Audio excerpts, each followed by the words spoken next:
Hi mga mahal! Ang ating topic ngayon ay tinatanong ni Arnold.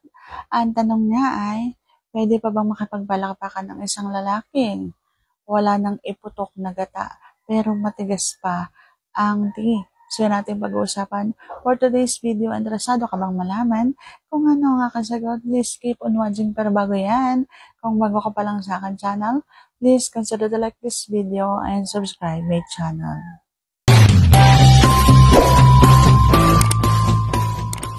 Ang isasagot ko ay depende.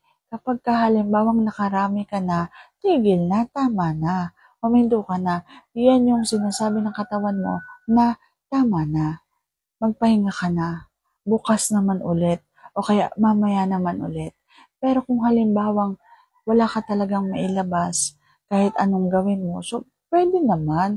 Wala namang nagbabawal yan. Hanggat kaya ng tuhod mo, sige bira, hala bira, palakpakan pa.